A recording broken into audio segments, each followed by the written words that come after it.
Hello everyone, welcome back to my channel. আশা করছি আপনারা সকলেই ভালো আছেন আর আমরাও ভালো আছি। আজ হচ্ছে বৃহস্পতিবার, সকাল এখন 6টা বাজে।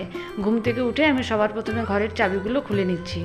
আজকে ঘুম থেকে উঠতে একটুখানি দেরি হয়ে গেছে। ঘুম ভেঙে গিয়েছিল অনেকক্ষণ, কিন্তু এত সকাল থেকে বৃষ্টি হচ্ছিল যে বিছানা ছেড়ে কিছুতেই উঠতে ইচ্ছে করছিল না। বিছানায় শুয়ে শুধু মনে হচ্ছে যে শুয়ে শুয়ে বৃষ্টিটা একটুখানি দেখি। আর এমনিতেই যখন ঝমঝমিয়ে বৃষ্টি হয় তখন কোনো কিছু কাজ করতে ইচ্ছে করে না, চুপচাপ হয় শুয়ে থাকতে ইচ্ছে করে, না হয় বসে থাকতে ইচ্ছে করে। তবে একটা সময়ের পর তো উঠতেই হবে, কারণ রান্না আছে, টিফিন আছে, না হয় দেরি হয়ে যাবে। এমনিতেই একটুখানি দেরি হয়েই গেছে। ঘুম থেকে উঠে সকালবেলা এই চারদিকের চাবিগুলো খোলাও একটা কিন্তু বেশ বড় রকমের কাজ। যেদিনকে সময় থাকে হাতে সেদিনকে বেশ ভালোই লাগে ঘুরে ঘুরে চাবিগুলো খুলতে, ভোরের হাওয়া খেতে খেতে। কিন্তু যেদিন দেরি হয়ে যায় সেদিন আবার খুব তাড়াহুড়ো হয়, সেদিনকে আবার ইচ্ছে করে না, মনে হয় যে চাবিগুলো পরে খুলবো। কিন্তু সেই যেখানে খুলতেই হবে সেখানে আগে চাবিগুলো খুলে নিচ্ছি সব এক এক করে। কয়েকদিন আগে আমাদের কপাটের এই লকটা লাগছিল না, সেই জন্য সেকলের ব্যবস্থা করা হয়েছিল। চলমান পৃথিবী ঘুরতে ঘুরতে আবার হয়তো কোথাও একটুখানি হোঁচট খেয়েছে, আবার দেখছি কপাটের লকটা বেশ সুন্দরভাবে লাগতে শুরু করেছে। এবার শিকলটা অন্য কোথাও রেখে দিতে হবে। আমাদের এই দরজাটা হচ্ছে দক্ষিণ দিকে। সকালবেলা যখন চাবি খুলতে আসি, এখানে দক্ষিণ দিক থেকে এত সুন্দর হাওয়া আছে, কিছুক্ষণ না দাঁড়িয়ে আর যাওয়া যায় না। গ্রীষ্মকালের দিনে এই ঠান্ডা ঠান্ডা হাওয়াটা ভীষণ সুন্দর লাগে, তো সেই জন্য এখানে আমি কিছুক্ষণ দাঁড়িয়ে গেলাম হাওয়াটা নেওয়ার জন্য।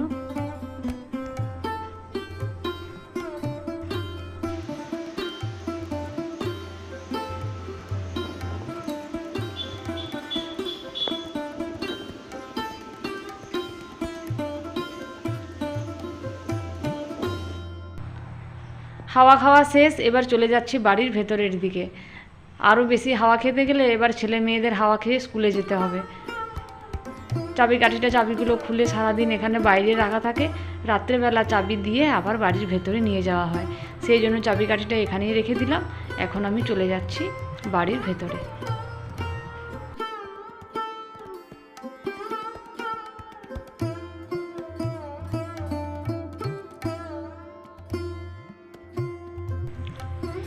বাড়ির ভেতরে এসে আমি দরজাগুলোতে একটুখানি করে জল দিয়ে দিচ্ছি, বেশি জল দেবো না, না হলে আবার স্লিপ করবে।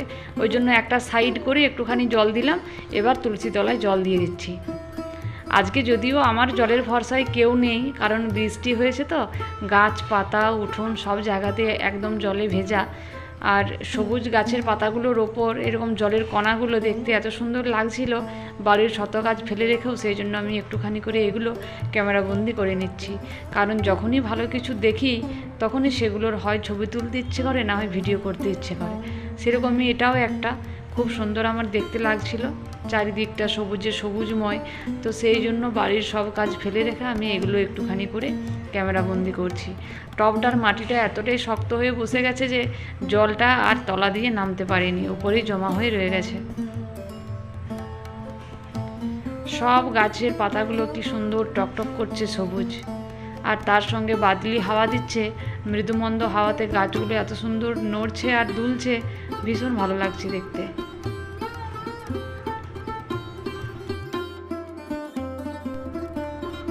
একটু বেলা হতে না হতেই রোদ দিয়ে দিল যদিও, আর বৃষ্টির পরে রোদটা দেখতে তো আরোই সুন্দর লাগছে।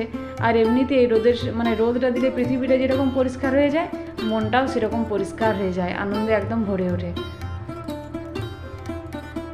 তারপর আমি এখানে সবজি কাটতে বসে গেছি, আর মেয়ে নিজের ভিডিও করতে করতে আমারও ভিডিও একটুখানি করলো। তবে আমি আর আমার ভিডিওটা বাদ দিলাম না, কারণ আমার ভিডিও তো সচরাচর তোলা হয় না, কেউ তো ক্যামেরা ধরে দেয় না। তাই যখন দেখলাম যে আমার একটুখানি নিজের ক্লিপ রয়েছে, তো সেটা আমি সেই জন্য আর বাদ দিলাম না, রেখেই দিলাম। রান্নাঘরে পোস্তর আলুটা কষে নিয়েছি, কষে নিচ্ছি আর কি। মাছ ভাজা হয়ে গেছে, এখানে সিলেতে আমি পোস্ত ভিজিয়ে দিয়েছি। তাড়াহুড়ো করে আমি আগে রান্নাটা সেরে নিলাম, কারণ ছেলে মেয়েদের স্কুলে যেতে দেরি হয়ে যাবে। ঝিঙে আলু পোস্ত, আমরা চাটনি, ডাল, আলু ভাজা, আলু দিয়ে করলা ভাজা, ঢ্যাঁড়স ভাজা, আর হচ্ছে মাছের তরকারি। রান্না বান্না কমপ্লিট হয়ে গেছে, এবার ছেলে মেয়েদের খাইয়ে স্কুলে পাঠিয়ে দেব।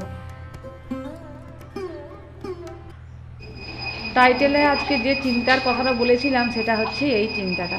আজকে আমার বন্ধু সিরিয়াল হওয়ার কথা ছিল, তো সেই জন্য সকাল থেকে একটুখানি চিন্তায় ছিলাম যে কি হবে, ছেলে হবে না মেয়ে হবে, সুস্থভাবে, মানে একটা চিন্তা তো থাকেই।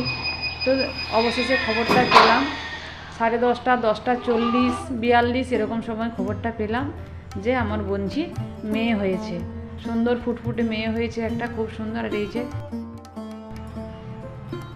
হয়েছে সকালবেলা, আর যখন খাচ্ছে এটা হচ্ছে সন্ধেবেলার ভিডিও, খাওয়ানো হচ্ছে একদম সন্ধেবেলায়। আর আমরা তো এখনও দেখিনি, ও যেখানে আছে, ও আছে এখন হিমাচল প্রদেশে, সেখান থেকে ভিডিওটা পাঠিয়েছে, আমরা ভিডিওতেই সবাই দেখলাম। তো বন্ধুরা, ভিডিওটা আজকের মতো আমি এখানেই শেষ করলাম। সকলেই ভালো থাকবেন, সুস্থ থাকবেন, সাবধান থাকবেন। দেখা হবে খুব শীঘ্রই পরের আর একটা ভিডিওতে। ভিডিওটা ভালো লাগলে অবশ্যই চ্যানেলটিকে সাবস্ক্রাইব করে দেবেন আর একটি লাইক দিয়ে দেবেন। আজকের মতো এখানেই শেষ করছি। ধন্যবাদ।